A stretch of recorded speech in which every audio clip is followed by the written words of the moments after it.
Hi, I'm Dr. Carlson, Dr. Rena Carlson, and I am a veterinarian. I've been in clinical practice in Southern Idaho for over 30 years, concentrating on companion animals, mostly dogs and cats. And I'm also president of the American Veterinary Medical Association. So I'm excited to be here today. Hi, everyone. I'm Dr. Gregory Scott Brown. I'm a psychiatrist. I'm a member of the American Psychiatric Association. I'm based in Texas. I'm also a writer for Men's Health magazine, where I write a column on mental health and host an Instagram live series called Friday Sessions. And I'm the author of the book, The Self-Healing Mind. So happy to be here to have this conversation.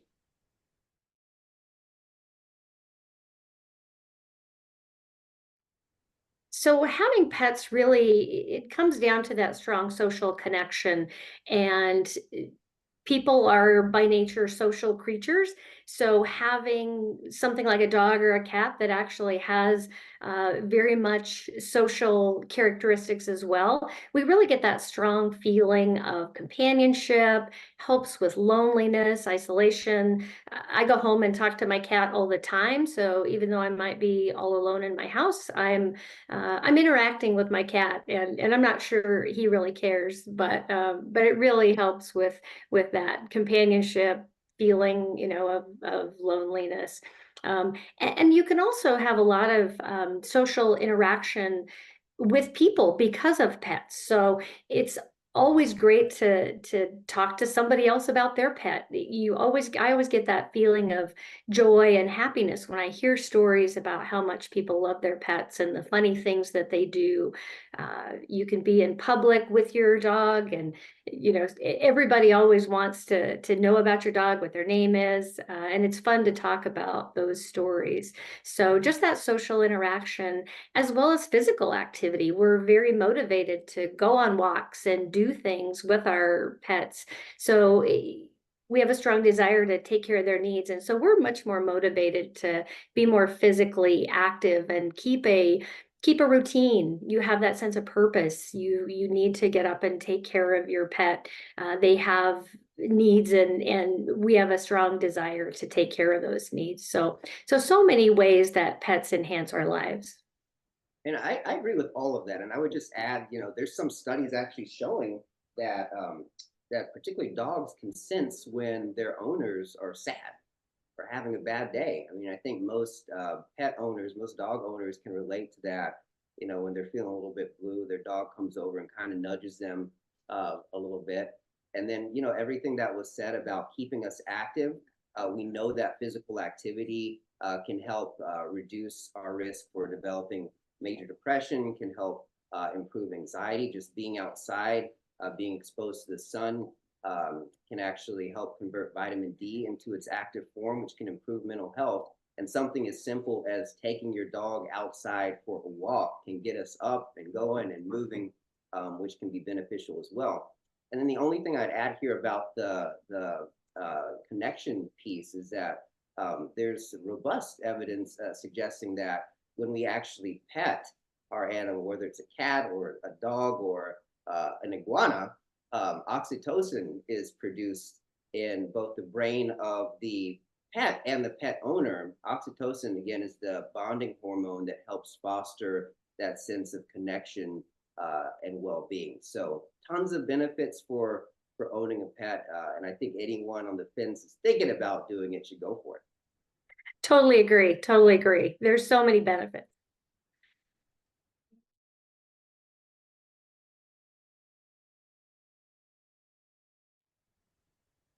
So I think it's so important to really acknowledge the emotions, and I have to say that so many times over the course of my career, I've had a person in an exam room really distraught and emotional over, tough decisions or a illness that's happening with their pet. And I would hear them say something like, I don't know why I'm so upset. It's just a dog or it's just a cat. And I always tried to guide them to um, really acknowledge that this is a significant part of their life. And we need to acknowledge that it's a big loss, and it's important for us uh, to acknowledge that and walk through that process. So I think the veterinarian can be really helpful to make sure that the person knows they've done everything they can. These are the options, and that they are providing the right kind of care for their pet. And another thing I think I've heard so many people over the years mention something about, well, when I was a kid, the dog just was gone. I got home from school and the dog was gone. And so I feel like there's unresolved things. Adults are really struggling with how to manage this emotionally. So I'm certainly going to rely on my human health care counterpart to talk about the people side of it. But veterinarian is really important in helping guide making the right decision, making sure their pet's comfortable, and knowing that they've done the right thing.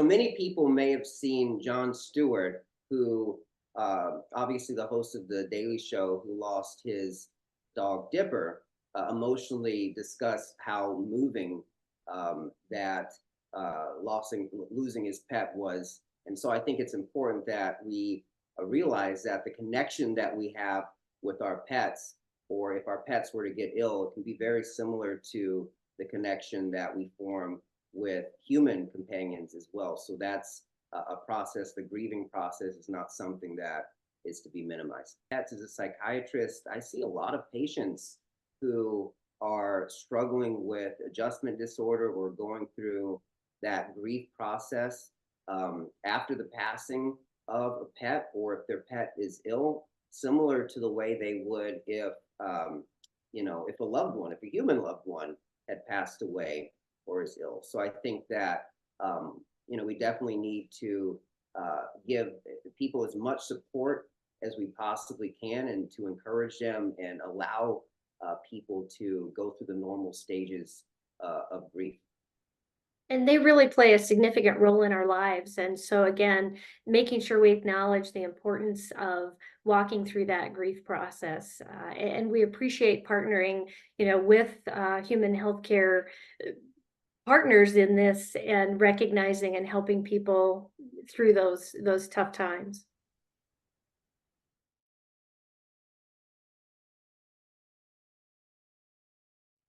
There are a lot of important things to consider. I mean, first of all, having a pet, not unlike having a child, can completely change your life, right? I mean, and there are a lot of positive benefits, obviously, for owning a pet, but it's also a big responsibility, right? You might find yourself, especially in those initial days to weeks of owning your pet, while you're training your pet, waking up a little bit earlier. Maybe you're sleeping on the couch and cleaning up some accidents in the middle of the night, right? Kai, who is so well behaved right now, my lab golden here in the back.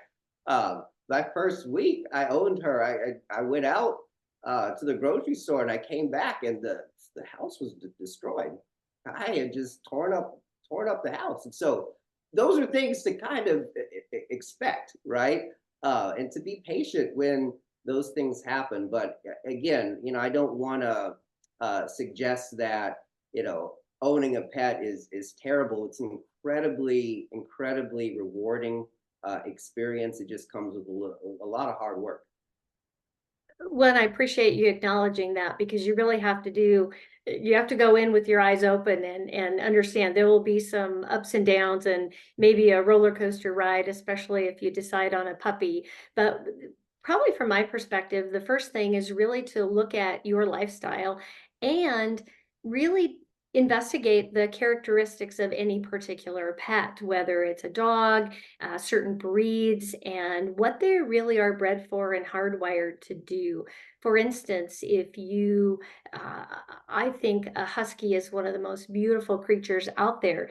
But they're bred to run across Alaska on the tundra for thousands of miles. And my lifestyle right now is not necessarily going to be compatible with that. So I would be looking at a little bit different breed that would fit my lifestyle. It's important to prepare financially as well. You know, what's going to, there may be an emergency. I need to make sure financially I can, feed and provide the supplies for the animal. Um, so many aspects. Make sure you have that uh, access to veterinary care, so you can talk to your veterinarian about how can I keep this animal and this pet the best way I can, healthy and happy, and provide all of its needs. So many things to be thinking about. Uh, Some people are interested in non-traditional pets that might be a bird or a rabbit or reptile. Those species need very specific uh, husbandry requirements. And so it's really important to look at how can I provide those needs for this particular pet. So look at the breed, look at the species. Does that really align with what I'm able to provide for them? So lots of things. And also always consider a shelter pet. They need a home. You can find some great animals that really are going to provide great companionship. They may not be just a very particular breed you're looking for, but they can also be great additions to your family and your home. And Dr. Carlson can add some more to this because I also just want to add here that pets have emotions and feelings too, right? So we want to make pets can become depressed, they can struggle with anxiety, right? So we want to make sure that we're not getting a pet just to feed the pet and walk the pet, but that we're also emotionally invested in our pets' mental health and well-being as well. Exactly. And thanks for kind of highlighting that as well, because we need all the, they have physical needs and it's important to provide that, but they also have social and emotional needs, and exercise and companionship are all a big part of that, particularly very social breeds like dogs. You may not think cats are very social, but they really have a very strict social structure. So they also need, have very specific requirements when it comes to species specific behavior and exercise, and again that social interaction that they really need. And when they don't get that, that's when we start seeing behavior problems, and it's frustrating for us. So it's really important to think of that as well.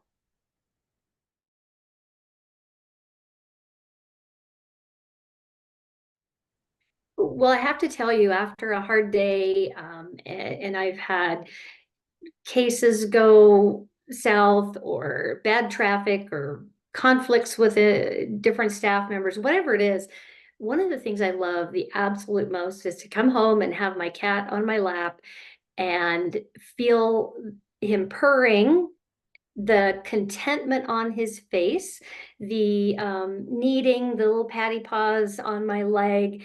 It just brings such a sense of peace and calm that it helps pull all that chaos of my life out for a few moments, and honestly helps me process it better and helps me deal with some of that chaos better. It doesn't take it away, it just provides a time of calm and peace and companionship that you just can't replace. And even during the day sometimes, when you have all the chaos going on, walking in a room and seeing a puppy and that tail wag and that excitement on their face and being able to give them a treat, it's one of the things I love about my job. Is boy, that can totally brighten your whole day, totally give you a whole different sense of purpose. Again, pull out some of the chaos, refocus what's important. How do we do the right thing every day? And so For me personally, I try to find those moments that really can provide joy. And like was mentioned before, I'm sure it takes down some of the cortisol, increases that oxytocin, and just, makes me so much happier. And I'm sure I'm able to manage the chaos a little better after that. My pets have played a huge role in my mental health and well-being. Kai in the back there, I rescued her from a shelter during the pandemic. She's moved with me to different cities. She's been there with me through a difficult divorce. She's the person that, or the animal, I should say, that I practice. I feel like she's a person. She's my best friend back there. Still, he's working on being my best friend, but I still have to pick her right now. But before I give a talk, I mean, Kai is in my office, and I practice giving my talks with Kai, and she hasn't given any negative feedback yet. Maybe one day it will happen, but it hasn't yet.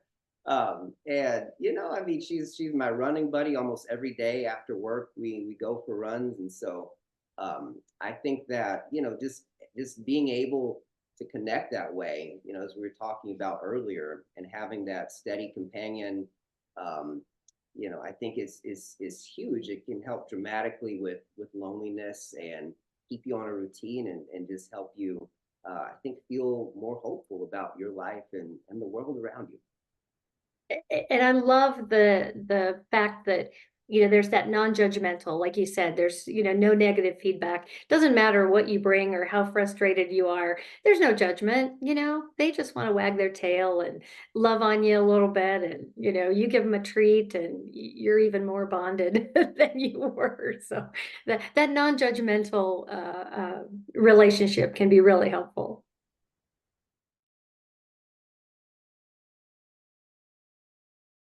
How won't I be taking a pause for for mental health advice? I mean, pets are such a huge these two animals here are such a huge part um, of my life.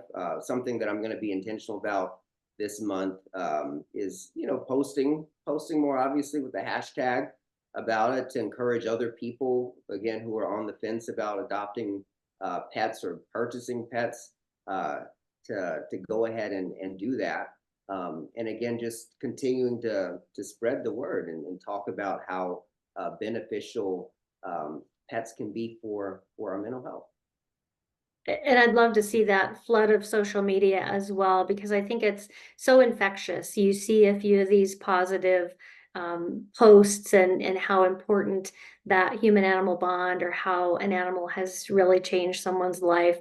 It really can be a snowball effect to have some positive interaction, particularly in social media in today's world. So love that fact that we can get out on social media and really create some positivity in that realm.